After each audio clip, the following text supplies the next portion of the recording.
உலக செய்திகள் முதல் உள்ளூர் செய்திகள் வரை உங்கள் கண்முன்னே. நியூஸ் 16 செய்திகள் உடனுக்குடன்.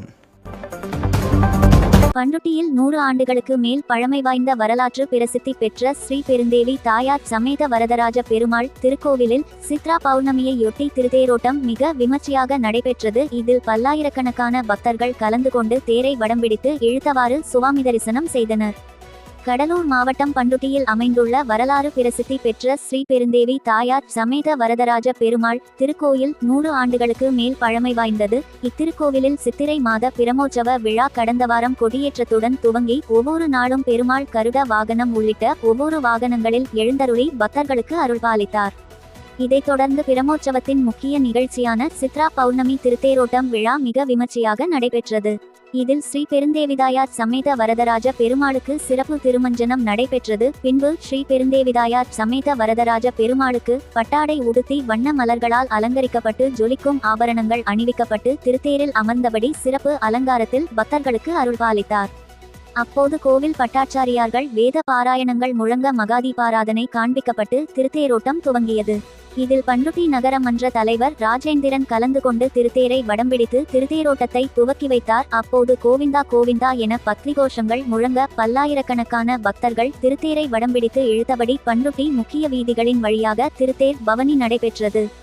இவ்விழாவில் பண்ருட்டி மற்றும் அதனை சுற்றியுள்ள கிராமங்களில் இருந்து திரளான பக்தர்கள் கலந்து கொண்டு திருத்தேரை வடம்பிடித்து இழுத்து சாமி தரிசனம் செய்தனர். பக்தர்கள் கூட்டத்தை கட்டுப்படுத்தும் வகையிலும் எந்த ஒரு அசம்பாவிதமும் ஏற்படாமல் தடுக்கும் வகையில் காவல்துறையினர் பாதுகாப்பு பணியில் ஈடுபட்டிருந்தனர்.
உள்ளூர் செய்திகள் முதல் உலக நிகழ்வுகள் வரை உடனுக்குடன் அறிந்து கொள்ள நியூஸ் 16 சமூக வலைதள பக்கங்களை சப்ஸ்கிரைப் செய்யவும்.